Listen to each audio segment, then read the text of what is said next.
बिस्मिल्लाहिर्रहमानिर्रहीम। हदीस में वारिद है कि जो मोमिन दरूद पढ़कर परवरदिगार आलम से हाजत तलब करे, काज़िउल हाजात उसकी हाजत को बदलाता है। चुनाचे रावी कहता है कि एक नादार मोमिन ने एक शब ख्वाब में देखा कि आसमान चहारुम पर कुर्सी नूर है और उस पर एक नूरानी शख्सियत रौनक अफरोज है और उनके गिर्द बहुत से मलाइका खड़े हैं। यूं लगता है जैसे चांद के गिर्द सितारे हों। ये शख्स कहता है कि मैं एक फरिश्ते के करीब गया और पूछा कि ये सब कौन है और जो बुजुर्ग कुर्सी नूर पर जलवा अफरोज है उनका नाम क्या है। उस फरिश्ते ने जवाब दिया कि ये अंबियाए मुरसलीन हैं और वो नूरानी शख्सियत नबी आखिरुज़्ज़मान हज़रत मोहम्मद सल्लल्लाहु अलैहि वसल्लम है।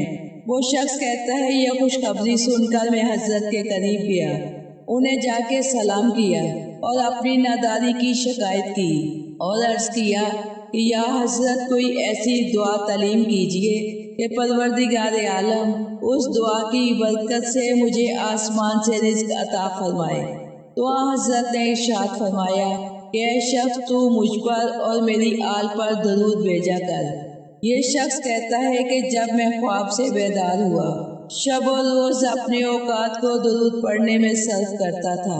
वो शख्स कहता है कि एक रोज मेरा गुज़र एक जंगल से हुआ। धूप की शिद्दत थी और धूप की शिद्दत से बचने के लिए मैं एक दरख्त के साए में बैठ गया।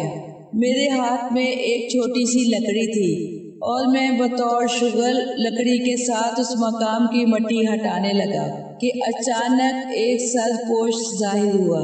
जब मैंने उसे हटा लिया तो देखा कि एक दिरमो दिनार से भरी हुई देग है। वो शख्स कहता है मेरा दिल चाहा कि मैं उसको ले लूं, मगर दिल में ख्याल किया कि अल्लाह के रसूल सल्लल्लाहु अलैहि वसल्लम ने वादा किया था कि खुदा तुझको आसमान से रिज़्क अनायत फरमाएगा और ये माल तो जमीन से है। सुबहान अल्लाह। वो शख्स क्या साहिबे इत्तेकाद था। उसने देह को उसी तरह खाक में पोशीदा कर दिया और अपने घर आ गया। अपने घर आके अपनी जोजा से सारा हाल बयान किया। उसके हमसाए में एक यहूदी रहता था। उसने जब ये हाल सुना तो जल्दी से उस मकाम पर पहुंचा और जिस तरह सुना था उसी तरह पाया। वो देह को उठाकर अपने घर ले आया। जब घर आके उसने देखा तो देग में जो दिरमो दिनार थे वो सांप और बिच्छू बन चुके थे। यहूदी ये हाल देखकर बहुत परेशान हुआ। उसे बहुत गुस्सा आया और उसने सोचा कि जिसने हमें इस बला में डाला है उसी को इस आफत में गिरफ्तार करना चाहिए। ये सोचकर वो रात का इंतजार करने लगा। आधी रात को वो सांप और बिच्छू वाली देग उसी मर्दे मोमिन की छत पर लेके गया और छत से उसके सहन में फेंक दी और दरूद की बरकत से वो सांप और बिच्छू जो थे फिर दिरमो दिनार में तब्दील हो गए। और जब उस शख्स ने दिरमो दिनार गिरने की आवाज सुनी तो कहता है सुबहान अल्लाह, दरूद पाक की बरकत से अल्लाह ने मुझे आसमान से रिज़्क दिया है।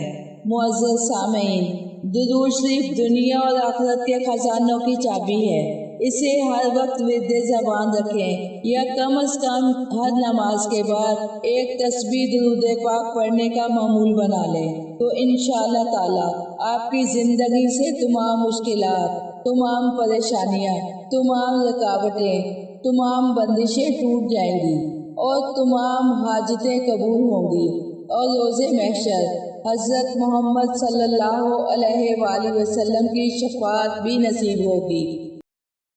आप हमारे चैनल रोशनी के अफसाने को सब्सक्राइब करें और बेल आइकॉन को दबाएं ताकि हमारी वीडियोस का नोटिफिकेशन बर वक्त आप तक पहुंच सके। और अगर आपको हमारी वीडियोस पसंद आती हैं तो इन्हें लाइक करें और कमेंट करना ना भूलिएगा।